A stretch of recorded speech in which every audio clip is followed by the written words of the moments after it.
In my teaching in these classes, they're lecture courses. I'm using an electronic textbook, an interactive e-text, and that's a book that includes the regular content you'd find in a textbook, but also drag and drop features and embedded video clips and interactive multiple choice questions. And I'm actually the author, a co-author on these textbooks, and so these are instructional aids, electronic texts that I've helped to create and then get to bring into my classroom and use them there. And so we published the textbook with Pearson, who has it online for my students to use.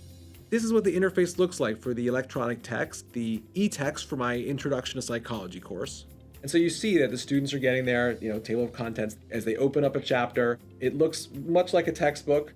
And so each chapter starts with a polling question that allows the students to think about the ways in which the material here that they're reading about relates to their own lives. Let's submit the response, and they find out that, okay, 45.9% of other readers said no, 54% said yes, and so they get some feedback there, some live data as they start to read through the chapter. And the chapters themselves, again, it's the same content that you would see in a traditional print text. There's linked references, so they can click and open a reference and see the full reference if they want to, as opposed to having to flip to the very end of a book. At the end of each section of the chapter, they get themselves to the point where they get end of chapter and end of module multiple choice assessment. So we know from research that being tested on material multiple times is beneficial for memory and for learning.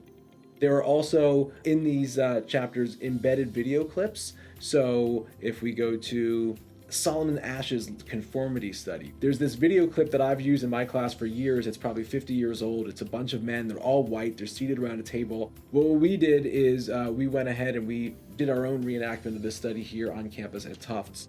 You get this familiar guy, me, as the narrator for this study.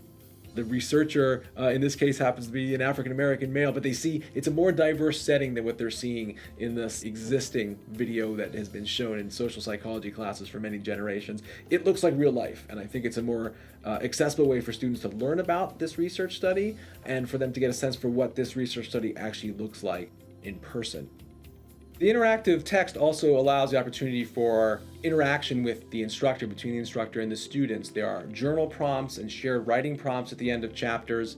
I have students in my social psychology course complete a blog where they write about their daily experiences and analyze them in terms of the material that we've learned about in course. So the students in my social psych course are actually all amateur bloggers.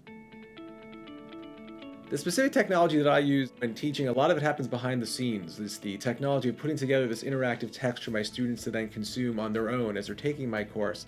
It's ironic at some level because in the classroom itself, I want my students focused on the lecture, on the material. I actually don't have them use laptops. I've banned laptops from the class and they're not taking notes on laptops. They're sitting there, we're having a discussion there. My hope would be that the technology is a means through which the students are able to accomplish the other course goals I have, which for me, it's thinking about how the material relates to their everyday lives.